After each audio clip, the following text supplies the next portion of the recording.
You can trust Jesus. You can trust Jesus. If you have your novena to God's love, yung listahan ng mga pangarap mo, yung listahan ng pinagdadasal mo, I want you to bring it out. If ever man na, Brother Bars, hindi ko dala, no worries. Alam kong alam mo yung pinagdadasal mo, alam kong alam mo yung pangarap mo. Okay lang ba at this moment, huwag mo munang tignan yung mga nasa paligid mo. I just want you to focus on God and surrender all your dreams. Just between you and Him. We pray, Jesus, we lay down our plans. We lift up our dreams. You are a God who is able. You can do all things. Jesus, as we journey in achieving these dreams, make us more and more like you. Make us more loving like you. So that when we achieve these dreams, when we receive these prayers, we can share your love.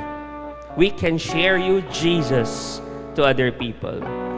Lord, there will be struggles as we achieve these dreams, but we are confident to declare, in spite and despite of all those struggles, that these dreams will come true. In Jesus' name we pray. Amen.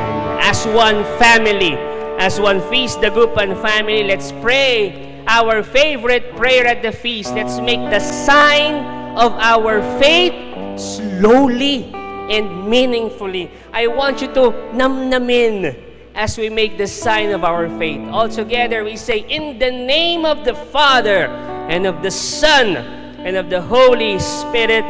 Amen. Kung komportable ka, taas mong kamay mo, stretch out your hands kung komportable ka, and together, we declare this. Today, I receive all of God's love for me. Today, I open myself to the unbounded, limitless, overflowing abundance of God's universe. Today, I open myself to God's blessings, healing, and miracles. Today, I open myself to God's Word, so I become more like Jesus every day. Today, I proclaim that I am God's beloved. I am God's servant. Sigaw mo! And because I am blessing the world. In Jesus' name, amen and amen. Welcome to Feast Dagupan! Wow! Woo! I want you to go around for 30 seconds and sabihin mo sa mga makikilala mo, makakasalubong mo, ipaalala mo sa Kanya, mapagbigay ang Diyos. Come on, for 30 seconds, come on! Kung kamag-anak mo, kapamilya mo, you can hug him or her. Welcome po sa mga pumupunta ng City Mall. You can join us here for free. Come on. Amen and amen. Mapagbigay ang Diyos. Sabihin mo dyan sa katabi mo. 10 seconds. 10, 9,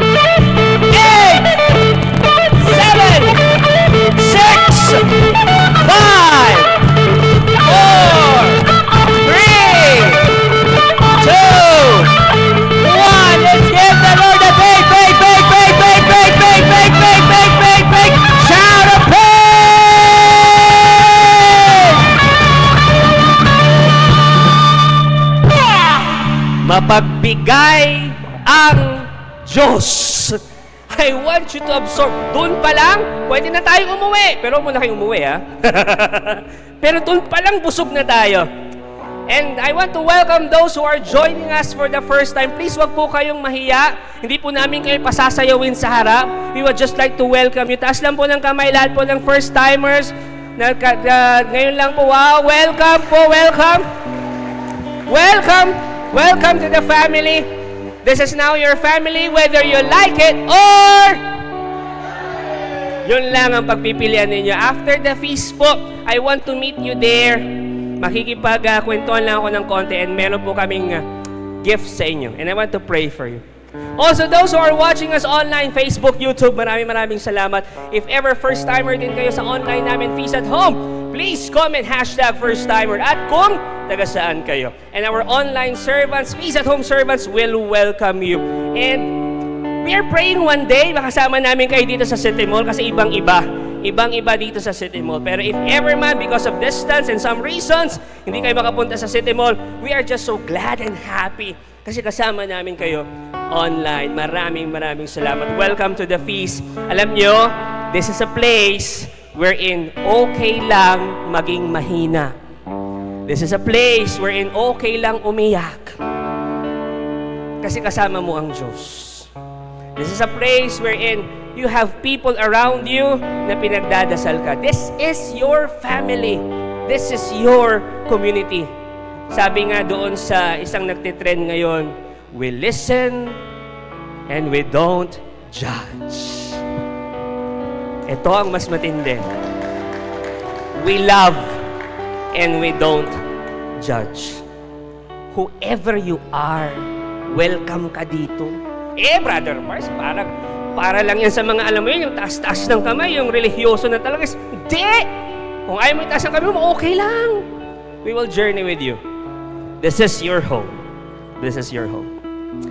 And with that, let's just read the Word. Are you ready to be blessed by God's Word today?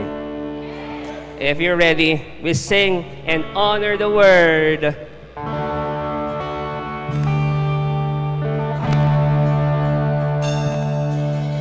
Thy word is a lamp unto my feet and a light unto my path.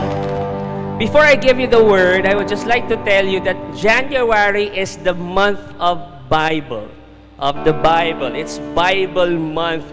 That's why today also at the feast, we are launching what we call thread method. Brother Bars, ano yung thread method? If ever, alam ko busy kayo, hindi na kayo siguro nakakapagbasa ng Bible, but this method can help you na makapagbasa ng Bible in a meaningful way and fun way. Talaga ba, Brother Bars? Yes, hindi rin siya time-consuming kasi alam ko busy kayo lahat. Pero the goal is at least once a day, 5 to 10 minutes, makabasa ka ng Word. And then, if you want to know this method, next week, we will be giving sa inyo flyers para may guide kayo. And you can also share this to your loved ones and friends. Believe me, this will change your life. Hindi siya time-consuming, hindi rin siya boring, believe me. I'm excited to share that sa inyo next week. By the way, the thread method is originally from Feast Dagupan. So, in a way, meron tayong, kumbaga proud tayo dyan. Grasya ng Diyos. Sabihin mo nga sa katabi mo, grasya ng Diyos. We read Matthew chapter 6 verses 19 to 21. Ito yung Sermon on the Mount. And dito, tinuruan tayo kung paano ba tayo magre-relate sa money, sa pera. Ano ba ang sinasabi ni Jesus sa pera? Let's read. Lahat ng pogi at magaganda, sabay-sabay. Do not store up treasures for yourselves on earth, where they will be destroyed by moth and rust, and where thieves break in and steal. Rather, store up treasure for yourselves in heaven, where neither moth nor rust destroys, and where thieves cannot break in and steal. For where your treasure is, there will your heart also be. I want you to put your hands over your left chest and we pray, Jesus, we open our hearts, we open our lives to your message. Speak to us today, especially in the area of finances. Kasi Lord, kailangan namin. We need to hear your message. And we are confident to declare that blessings will come. In Jesus' name we pray. Amen and amen. We sing to the word.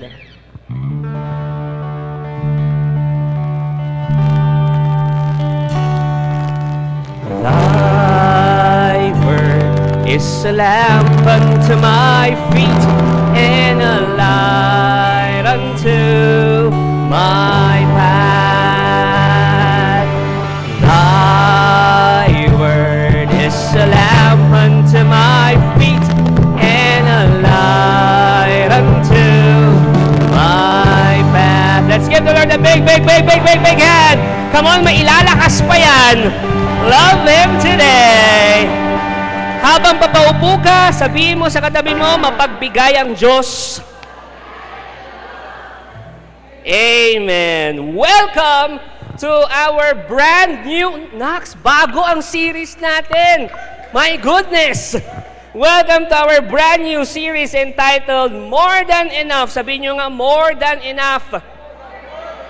May subtitle yan The Surprising Truth About God's Generosity. Yan ang pag-uusapan natin. So yung mga first-timers, tamang-tama ang dating ninyo. Bagong-bago ang series natin. And our talk one is entitled God's Vision for Money. Sabihin mo sa katabi mo, God's Vision for Money. And our one big powerful message is this. Again, sa mga first-timers, ano ba yung one big powerful message? Kahit ito lang po ang maalala ninyo sa lahat ng mga sasabihin ko ngayong araw na to kasi madaldal ako, okay na po ako.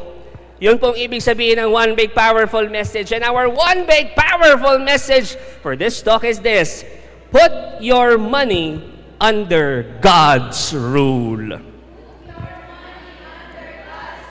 Alright, thank you, students. Pakitapay ka katabi mo. Pakitapay ka, may mga estudyante. Pakitapay ka katabi mo, sabi mo, put your money under God's rule. Sabi nung isa, Brother Bars, paano kung walang money? Sabihin mo sa katabi mo, hawakan mo yung kamay niya. Pag close kayo, pag hindi kayo close, magpaalam ka, ha? Sabihin mo sa kanya, friend, meron yan. Kasi God will always provide. Amen ba tayo dyan? Let's give the Lord a big hand. Meron yan. Time out muna tayo sa Bible study series natin, ha? Kasi alam ko, medyo baka overwhelming na yung Bible study series natin. Practical and financial series naman tayo. Okay? For the next 4 weeks. At alam nyo, yan ang isa sa mga gusto ko sa community natin kasi napag-uusapan natin lahat. Hindi lang spiritual, financial, health, lahat na pag-uusapan natin sa community natin. Kasi naniniwala tayo that God, Jesus, is the King of all the areas ng buhay natin, including money, including finances. Kasi kapag ang Diyos hindi hari sa finances mo, patay na. Delikado yan. That's why we declare today that God, Jesus, is King of all the areas ng buhay natin. For 4 weeks, ang pag-uusapan natin, money. So, sabi nga nung kanta, itong series na to, it's all about the money, money, money. Yan. Because whether we like it or not, listen to this, money is part of our lives. Parte ng buhay natin ng pera. After all, meron tayong mga pangangailangan. After all, we all have wants. Money is important. But, sabihin nyo, but, money is not the most important thing in the world. Klaro yan, ha? Money is important, but money is not the most important thing in the world. Money is important because it affects the most important thing sa buhay natin. Tama ba? Ang money, importante kasi naapekto niya yung mga importanteng bagay sa buhay natin. Sige nga, pumunta ka dito. Whether nag-commute ka o hindi, di ba kailangan mo ng pera? Kakain ka, it affects your pagkain. Kung walang, nasusundan niyo ako? Money is important because it affects areas, most important things in our lives. Tanong, sino sa inyo ang nakapanood na ng Squid Game? Taas ang kamay. Squid Game 1 and 2, yan. Yan, yan yung season 2, Squid Game. Diba? Alam niyo, meron akong nakita, sabi niya, next slide tayo. Nag 2 seasons na lang yung Squid Game, pero never pa akong nakakita ng pusit. Bakit ba Squid Game yan?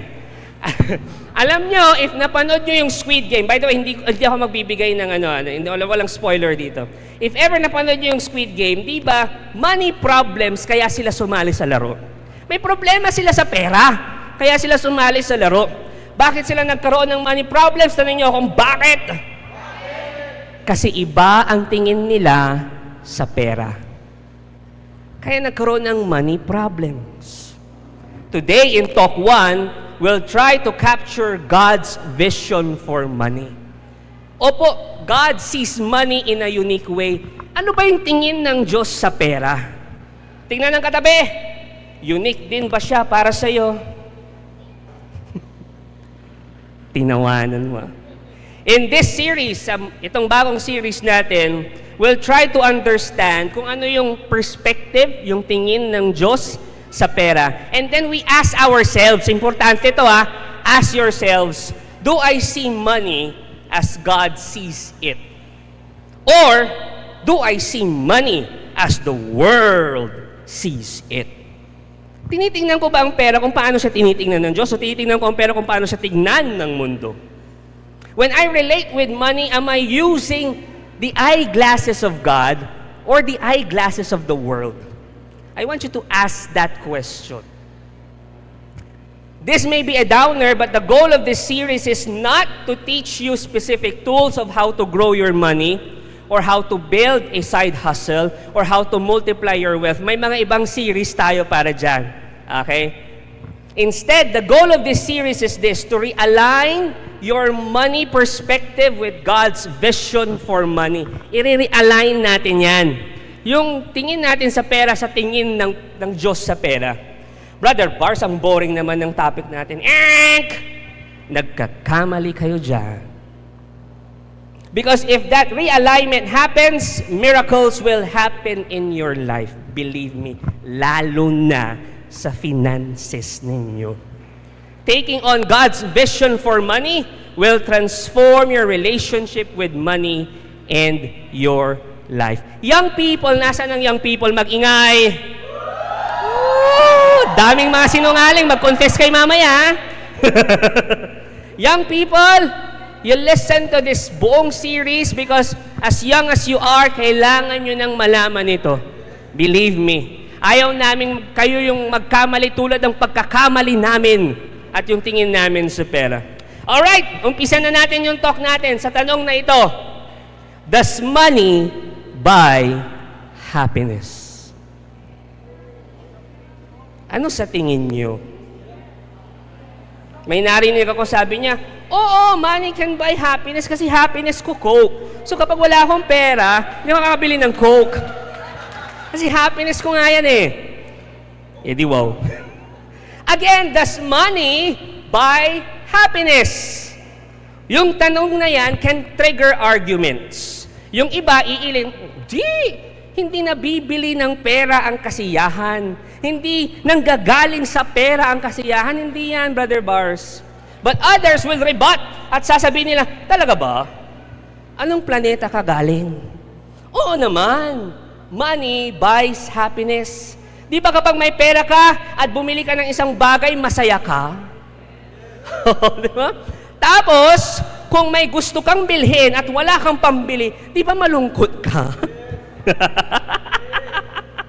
So again, the question, ito bang isa, kapag malapit na at kapag dumating na ang araw ng sahod, sa opisina, makikita mo kung sino yung masaya at malungkot.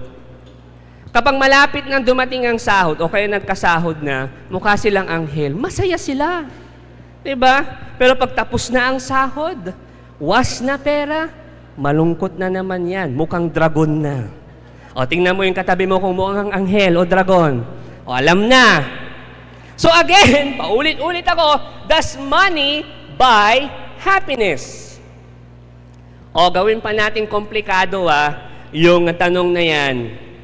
Nagkaroon ng survey ang United Nations o UN at ang tawag nila dito, United Nations World Happiness Report 2024. Yan ang tawag nila dyan. Ito daw yung mga bansa na masasaya, and the top 10 countries with the happiest people, Ito, happiest people daw yung mga nandyan. Top 10, Finland, Denmark, Iceland, Sweden, Israel, Netherlands, Norway, Switzerland, Luxembourg, at Australia. Side note lang, by the way, baka nagtataka kayo, bakit merong Israel dyan? Kasi po, yung survey na yan, ginawa bago ang giyera. Okay? I don't know kung masaya sila pa rin ngayon. But again, just to clear, ang survey na yan, ginawa bago magkagiyera. Now, tignan natin yung listahan ng top 10. Anong napansin ninyo? Walang Pilipinas. Alam nyo yung sa top 10 na yan, usually yan yung mga travel goals ng mga magjowa. Diba? Gusto punta ng Finland, Denmark, Iceland, Sweden. Diba? Pero lahat ng mga nasa top 10 na masasayang bansa, lahat ng yan, mayayamang bansa. Mayayaman sila. Kasi isa sa mga factors na kinonsider sa survey na to ng UN ay GDP. Ano yung GDP? Guwapo, Daryl, Pogi. Ano? Ano yung GDP per capita? Ang GDP per capita ay gross domestic product divided by its population. Okay? So, ibig sabihin, ito yung mga masasayang bansa. At the same time, bakit sila masaya? Mayaman sila. So, ang tanong, does money buy happiness? According to this paradigm, according to this survey, yes, money does buy happiness. According to this survey.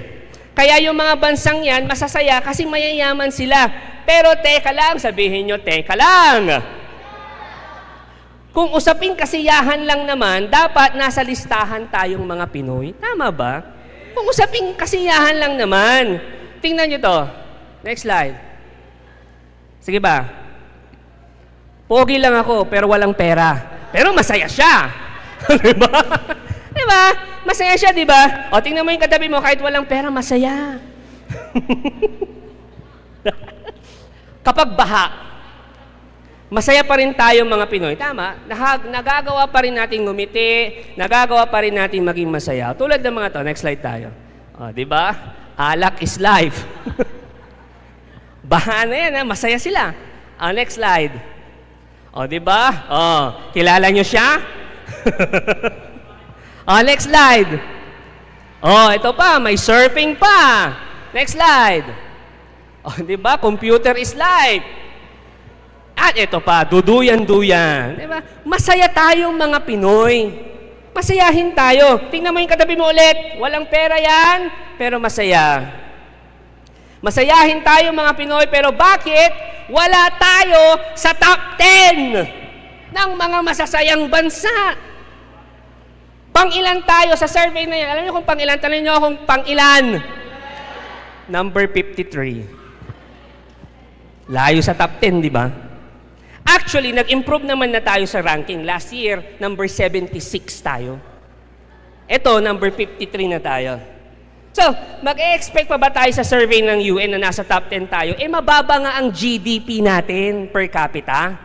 And Philippines is a third world country with many problems and many corrupt officials. Kaya mahirap, aasa ka pa bang nasa top 10 kayo? Mababa nga, mahirap ng bansa ang Pilipinas. Pero alam nyo, aside from Philippines, meron pang isang third world country na kiniklaim nila, kami dapat ang pinakamasayang bansa, pinakamasayang nasyon. Tanong nyo kung ano? Bhutan. Ang Bhutan? Ganon.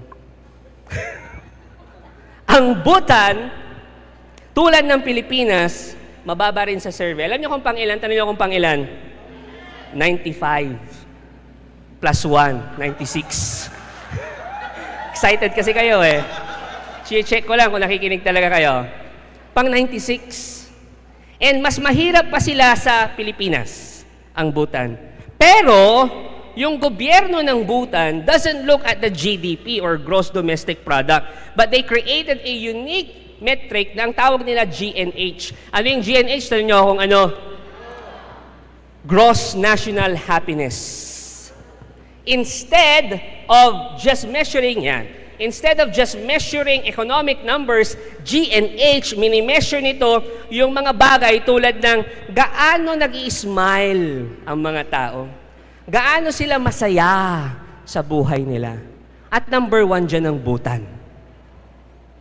At kapag pupunta kayo sa Bhutan, tulad ng mga Pinoy, masayahin talaga mga Bhutanese. Kahit mahirap silang bansa, kahit wala silang pera, masayahin sila. So babalikan ko yung tanong ko kanina, does money buy happiness? Oh, ito na. Ito po ang sagot. Ready na kayo? Sabihin nyo, ready na, Brother Bars! Gusto ko yung may nagbanggit na pogi, ha?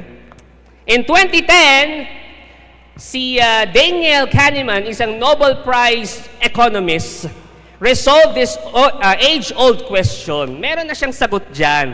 At anong sagot niya? Ito, pagkatapos ng libo-libong surveys, si Kahneman, napansin niya na when people are very poor, kung tumaas ang income nila, tumataas din ang kasiyahan nila. Ibig sabihin, taas income, taas kasiyahan. Madadagdagan ng income, madadagdagan ng kasiyahan. Tataas ulit ang income, madadagdagan ng kasiyahan. Ganon yung survey niya. Okay? Ganon din naman tayo most of us, di ba? O, pag nadagdagan yung income mo, di ba mas masaya ka? O, pag na-promote, di ba? Oh, thank you for that. Totoo, di ba? Pag na-promote ka, dagdag salary, mas masaya ka. So, ganun yung survey ni Daniel Kahneman. Pero, sabihin nyo, pero si Kahneman, napansin niya, na-realize niya na this was true, totoo ito, until, sabihin nyo, until a certain point. So may hangganan. Brother Bars, ano yung certain point na ito? Ito na. Noong 2010, based on US standard of living, yung tinutukoy ko na certain point, na pag naabot ito, hanggang doon na lang yung kasiyahan nila, magkano yon? $75,000 a year. Or in pesos, 4,125,000 pesos. Ibig sabihin, pag di ba, dagdag ng dagdag yung income mo. Pag umabot ka na sa ganyan, sa $75,000 a year o 4,125,000 pesos a year, according sa research, kapag naabot mo na yung income mo na yan, kahit mas tumaas pa, o madagdagan pa, o madoble pa, o matriple pa, hindi ka nasasaya. Pag naabot mo na yung certain point na yan, $75,000 a year, 4 million, 4.1 million, hindi ka na magiging masaya. There will be a little growth ng kasiyahan mo. So when your basic needs are met, tapos komportable ka na, money doesn't buy happiness. After that point, sige, palapakan niyo si Lord. After that point, $75,000 ang income mo a month, 4.1 million, or a year, 4.1 million pesos a year. After that point, madagdagan pa yan, hindi ka na masaya. Hindi ka na masaya. Hindi na pera ang magpapasaya sa'yo. Ano na magpapasaya sa'yo? Doing simple things. Ano yon?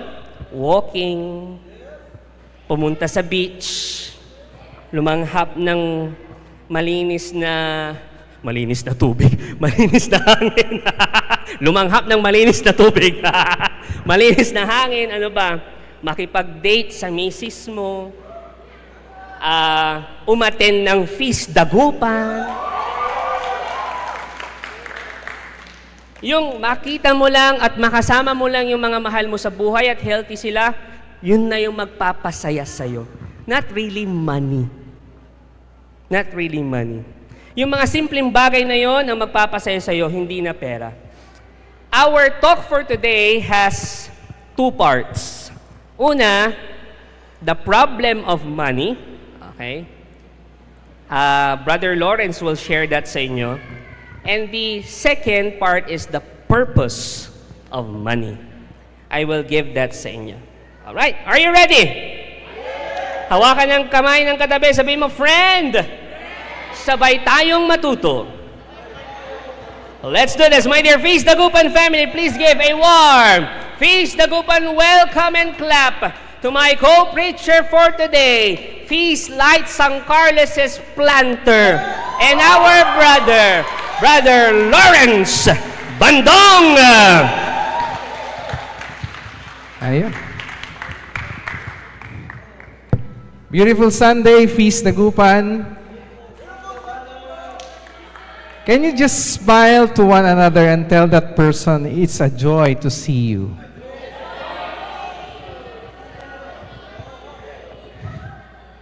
Sabi ni Brother Bars kanina, klase ito, ano? Dito lang yung klase na walang dismissan. Pumapasok na lang yung teacher. The problem of money. Parang bagay na bagay po talaga ito sa akin. Ha? Narinig nyo na po ba ang birong halos lahat ng pera may tao, pero hindi lahat ng tao may pera? Di ba? Time and time, we heard this, that, ayun, money is the root of all evil. Narinig nyo na yun? Laging ganun, ano? Pag in relation to money, laging ganun. I'm sure you know that this statement is a huge misunderstanding. Sa ngayon, sigurado po ako na itong pahayag na ito ay isang malaking hindi pagkakaunawan. Here are Paul's exact words. The love of money is the root of all evils, and in their desire for it, some have wandered away from the faith and pierced themselves with many serious wounds. Imagine po ninyo if money is intrinsically evil. Kapag ang pera ay likas na masama. So, ibig sabihin nun, yung money is the root of all evil, that is a statement of fact. Hindi natin mababago yon. Like, barbells are heavy, the sky is blue, ganap po yun. Or Brother Bars is handsome, ganap po yun. Hindi natin mababago yon. But, if the problem is not money itself, but my disordered love for it, then take this from home. Take this from home. This is very powerful. The problem isn't the morality of money, but the morality of my heart. Amen? The problem isn't the morality of money, but the morality of my heart. So we ask ourselves, do I worship money? Or do I worship God and use money to serve Him? If my heart is aligned with Christ's heart, then my money can be a source of great good. Pero ang tanong, saan po ba nanggaling itong hindi pagkakaunawaan or misunderstanding that money is the root of all evil? Saan po ba nanggaling ito? Where else kundi sa ating mga pangit na karanasan? When we accumulate wealth, we are tempted to be selfish, we are tempted to kill, to steal, and to destroy. Tingnan natin yung mga marriages that shattered because of money. They fought over money. Tingnan po natin yung mga business partnerships that disappeared because they fought over money. Tingnan natin po yung mga magkakapatid na nagkikita na lang po sa korte.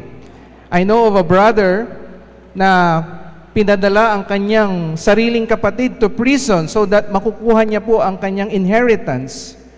Paul was perhaps talking about this when he said in 1 Timothy 6 verse 10 that the love of money is the root of all evils, and in their desire for it, that some have wandered away from the faith and pierced themselves with many serious wounds. My dear brothers and sisters, so many are wounded today because of their desire for money. Pero ang tanong, what is that love of money really means? My dear friends, the Bible has a word for it, and it is greed. Altogether we say greed.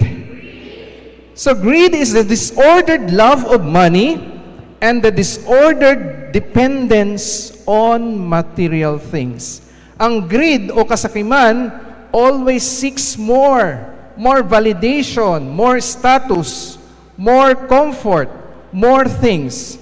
In short, greed is our empty pursuit of more.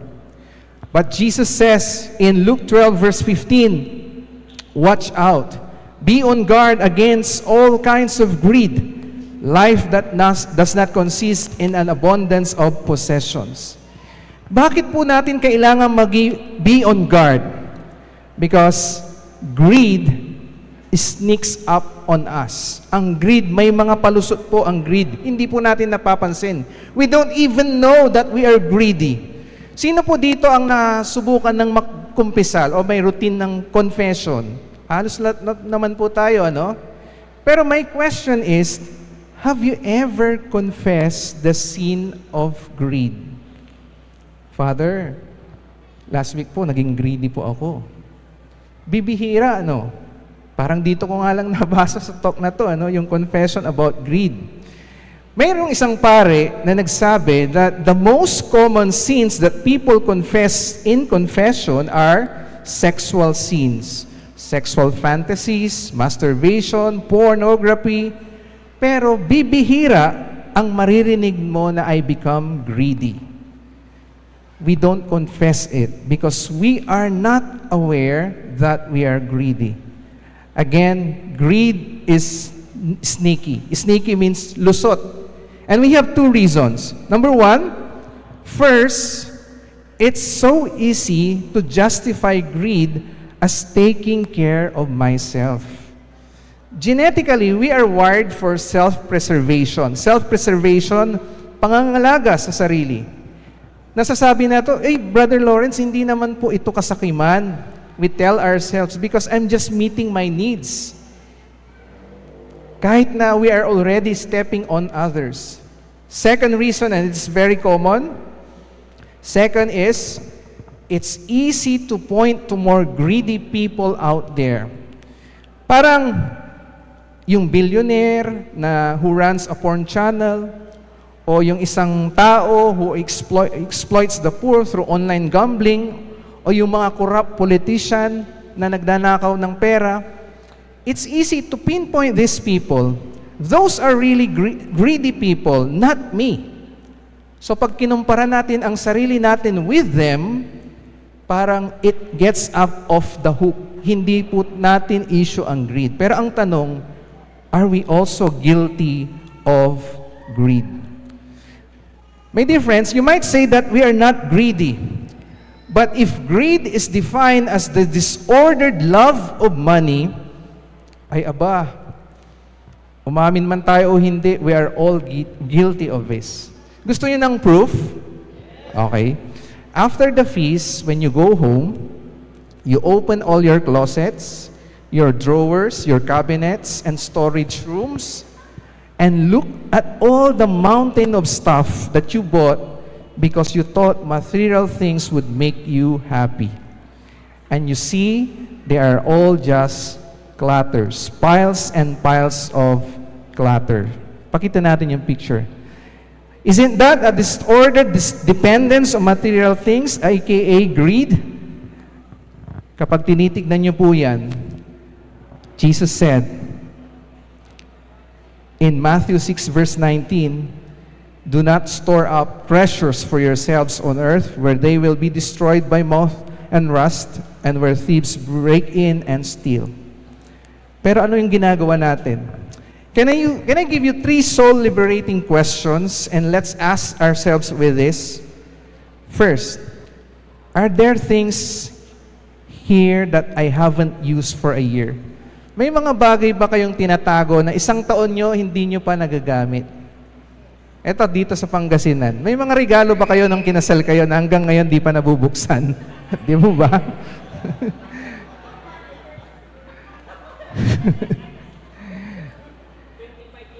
Kaya nga, hindi pa nabubuksan. Second question, how can I sell it or give it to someone else who can enjoy it? Okay? And third, how can I stop buying things and get my happiness elsewhere. I too is guilty of this, yung may separation anxiety tayo sa mga bagay-bagay. Can I just share my realization during the pandemic? No matter how much you keep intact those things that are valuable to you, when we are gone, they no longer matter. Yung mga pinakatatago-tago natin, pag namatay po tayo, baka ipamigay lang nila yan. Itapon lang nila yan.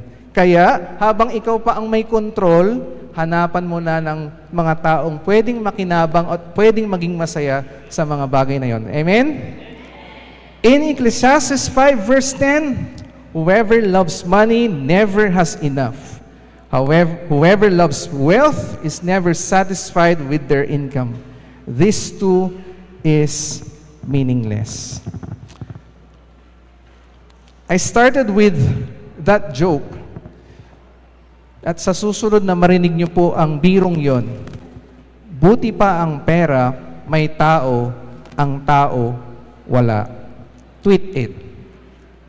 Ang pera, walang Diyos, ang tao, meron. And when you have God in your life, you have more than enough. I love that. Amen. Thank you, Brother Lawrence. Again, if you have friends from San Carlos or nearby towns, we have a feast light there.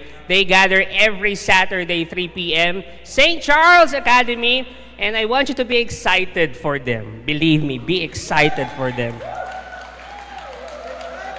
Thank you, Brother Lawrence.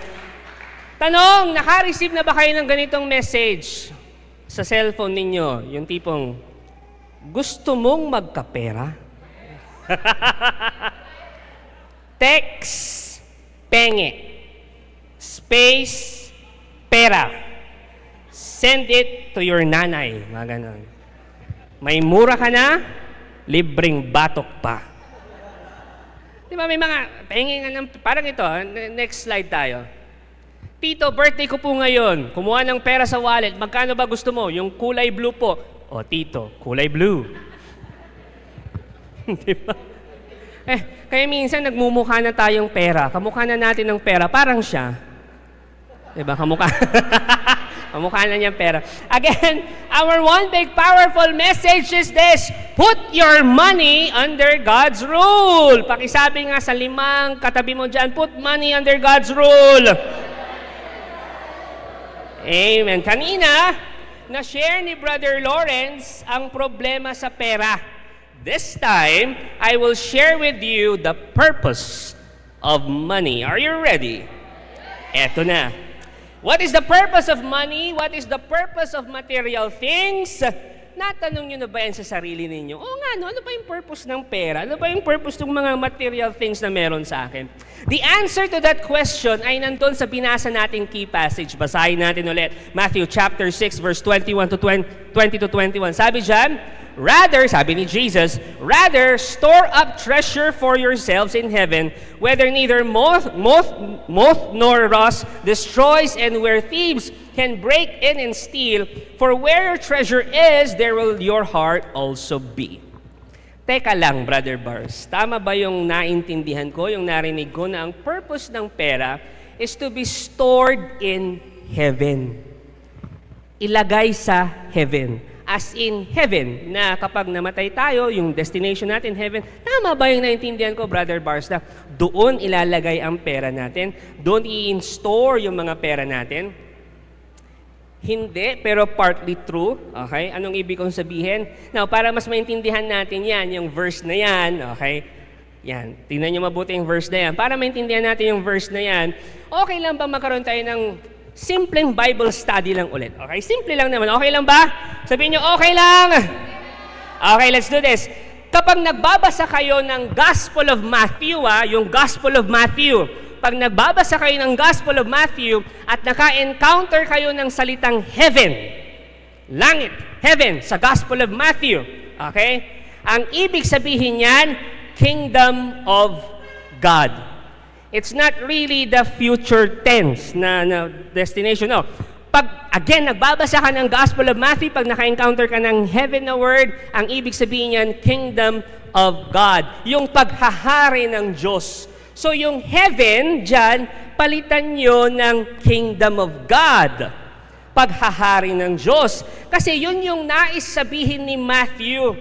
Bakit? Kasi para kay Matthew, the kingdom of God is not just a future place. Heaven, kingdom of God, is not just a future place, but the place where God rules, which starts here and now on planet Earth. That is heaven. That is the kingdom of God. Right now, dito, parang siya. RN na ako. Congrats, isa ka ng right now. Yung kingdom of God, yung heaven, hindi lang siya future place, hindi lang siya future destination, but a place where God rules right here, right now. That is heaven. That is the kingdom of God.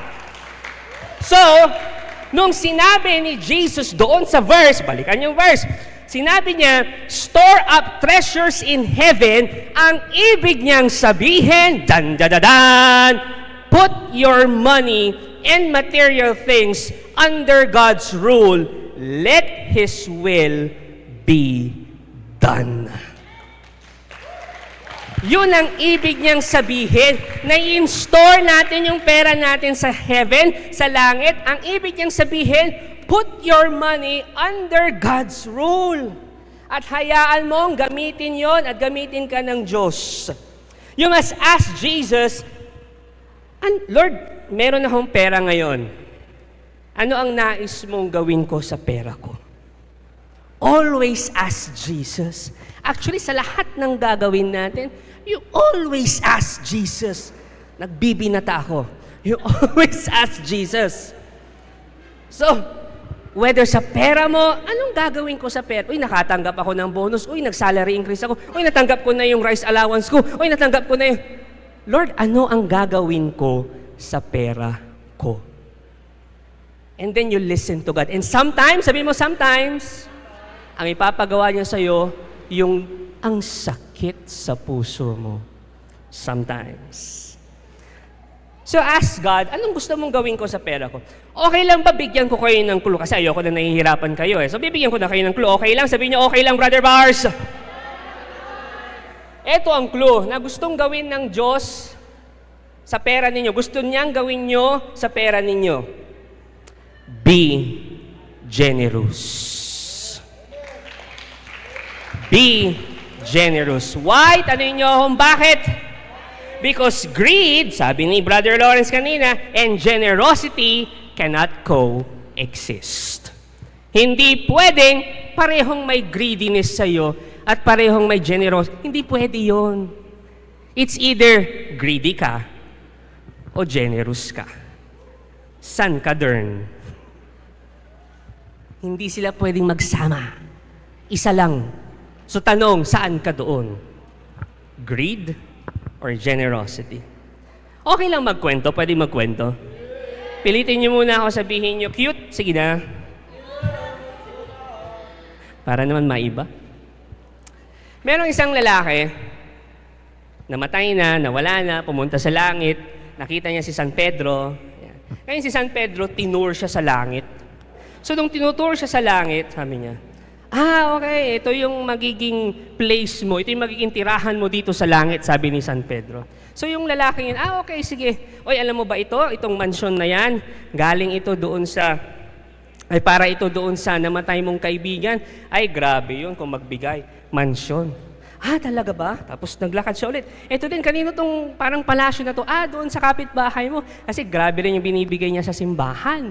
Okay, sige. So naglakad pa silang ganon. O saan yung akin? Medyo malayo-layo, okay lang ba siya? Okay lang, kasi siguro baka malaki. So naglakad sila na naglakad. Pagkakita niya, yung sa kanya, nipahat.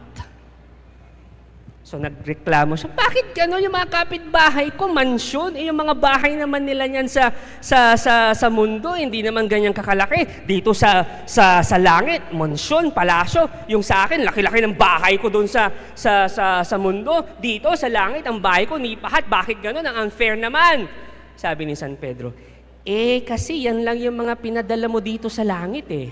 So yan lang yung na-build namin, may pahat lang.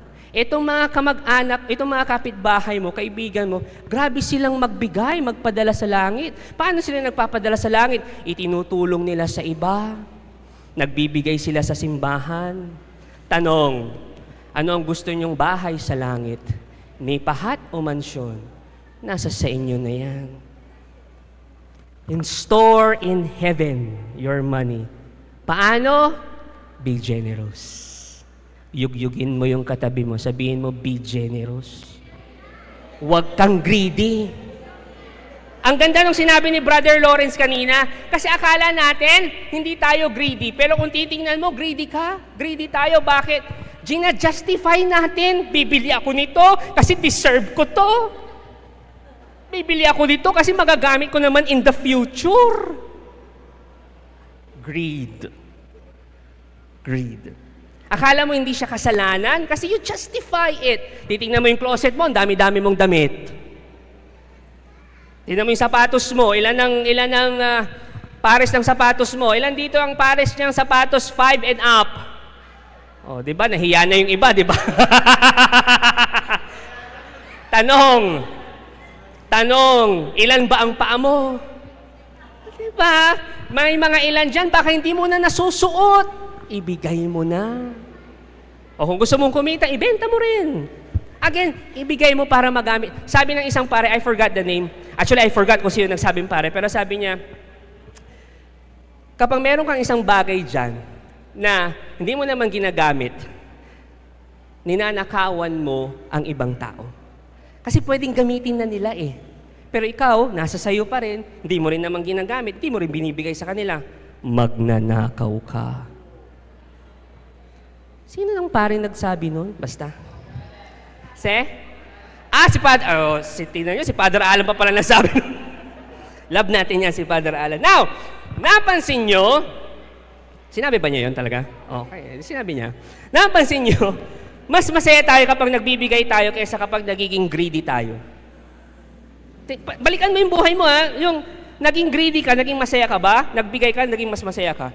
Siguro nung naging greedy ka, naging masaya ka ng konti, pero panandalian lang, hindi tumatagal. Habang tumatagal na, nawawala na yung saya, mararamdaman mo na may parang mali, parang may kulang. Unlike kapag nagbigay ka, pang matagalan yung saya. Parang motolite, pang matagalan. Pwede magkwento ulit? Pilitin niyo muna ako. Kapag nagbibigay tayo, di ba masaya tayo? So, ako honestly, naramdaman ko yan. So, meron yung time, dyan sa may Perez, tapat ng Jollibee Perez. Jollibee Perez!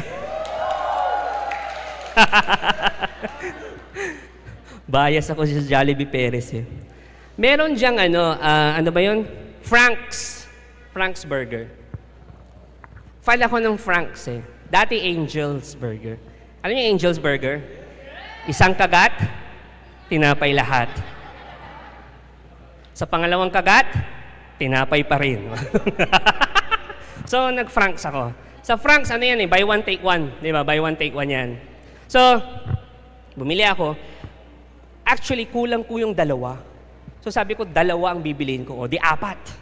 Di ba? Yung apat na yun para sa akin lang. Kasi naisip ko yung misis ko baka busog na. So, akin na lang yung apat na yon.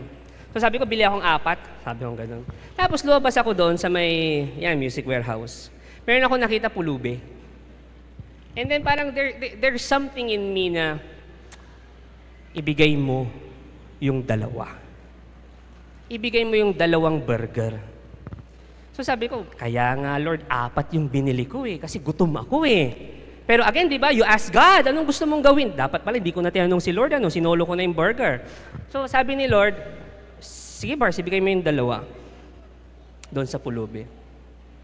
So, nung pumunta ako doon, papalapit ako sa kanya, sabi ko sa kanya, Kuya, nakahiga siya tapos parang banig na sira. Sabi ko sa kanya, Kuya, sabi ko gano'n, sa inyo na tong dalawa. And then sabi niya, ayoko, busog ako. Eh di wow, sabi ko. Pero masaya ako kasi at least kahit pa paano, nagbibigay ako. Pero choosy nga lang siya, di ba? Pero at least on my part, di ba, nagbigay ako. Anyway, by the way, na-trauma tuloy ako magbigay. By the way, yung research ni Kahneman kanina, naalala niyo yung research ni Kahneman na shinare ko? Pwede rin naman na hindi mag-apply sa inyo yon. Ano ulit yung research niya? Yung when we increase our income, increase happiness. Naalala nyo? Diba? Tapos on a certain point, $75,000, 4.1 million pesos, madadagdagan ng pera mo, hindi na madadagdagan ang kasiyahan mo. Naalala nyo yung survey na yon, yung research kanina? Okay. Now, yung research na yon, pwede naman na hindi mag-apply sa'yo. Ibig sabihin, kahit na naabot mo na yung comfortable level mo, yung $75,000 for example, tapos dadagdagan pa yung pera mo, pwede ka pa rin maging masaya. Wow! Tanong niyo kung paano. Stop earning for yourself. Do it for others. So, kahit na naabot mo na yung certain point na yon, and then nadagdagan pa, sasaya ka kasi nga, you are earning for others na. Eh di ba kapag nagbigay ka, generosity, masasaya ka. Yung na-earn mong increased income, ipamigay mo, be more generous. Sabihin mo ulit sa katabi mo, friend, be more generous. Magpapalibre sa'yo yan mamaya. Di ba masasaya ka? May I invite everyone to please stand. Blessed so far? Grabe, talk 1 pa lang yan ng series natin, ha? Meron pang 3 Sundays na yan ang pag-uusapan natin. And I want you to be present sa natitira pang 3 Sundays ng series na to. Sabihin nyo nga, be generous. Be generous. Please, pagbigyan nyo ako, Allow me to share this. Allow me to show these photos. Next slide tayo. This is photos of my parents. Most of you know them. They serve also here at the feast. See, both of them, they lead an LG, couples LG, mga seasoned senior citizens LG. And si Mama and Papa serves at the liturgical ministry. They serve. Pwede bang mag-share sa inyo ng konti lang? Yung, kunwari tayo lang ang nandito, wala sila, mga ganun. Si Mama tsaka si Papa, by the way, both of them are retired already. So, retired na sila. Sila, Mama at si Papa, nung sila ay may trabaho pa, grabe kong magbigay din yan. So, nakikita ko yan, lumaki ako kasama nila. Malamang sa malamang, nanay at tatay ko sila, di ba? So, lumaki ako kasama sila. And nakita ko kung paano sila mapagbigay. Paano sila maging generous. That time, naisip ko, siguro mapagbigay sila kasi meron nga naman kaming ibibigay. Siguro may extra, kaya ibibigay nila yon. That was the time na yung lumalaki ako. And then, fast forward, wala na silang trabaho kasi nga retired na sila. Pero nakita ko pa rin kung gaano sila magbigay. Hindi na bago yung pagiging generous nila. Kahit na ngayon, syempre, compared to dati, mas malaki ang kita, may trabaho. Ngayon, medyo so-so na lang. But still, they continue to give. They continue to give. They are really generous. And I know some of the servants here, na-experience nyo rin yung generosity nila. Itong photos na pinapakita ko, yan. Tapos yan. Ito yung mga nakasama nila in their journey. Si Brother Romeo, dati po nating attendee ng feast yan. Nagka-stroke. So, hindi na nakaka-attend. So, dinalaw nila Sila din po, si Mami Chat. Mami Chat was their mentor sa community. And Mami Chat, sumalangit nawa ang kaluluwa nila. Wala na po kasi sila. But balik ulit natin dun sa previous. Dadalaw sila. At hindi na sila basta-basta dadalaw. They will also give money sa kanila. Malit na lang, panggastos nyo po. And not just money, bibili din sila ng something para sa kanila. Take note these two persons, walang trabaho. They are retired. Pero their generosity of hearts, hindi nagbago kung may pera ka man o wala. Kasi akala ko, I was wrong. I judged them na nagbibigay lang sila kasi may extra. Pero ito, nakita ko kung gaano sila, na minsan talaga, tamang-tama lang, pero nagbibigay pa rin. So sabi ko, yeah, they have a generous heart. And doon sa mga dinalaw nila, sinasabi sa kanila na, salamat. Ipapangasinan ko para mas salamat kasi aliknak so panangaroy Diyos at sika. Anang nung ko'y Diyos at sika. Sika niya. Thank you because I felt the love of God. I saw Jesus in you. Si Mama, hindi lang siya generous pagdating sa pera, she's also generous with her time. Next slide tayo. Sige ba? She is a catechist ng St. John Cathedral.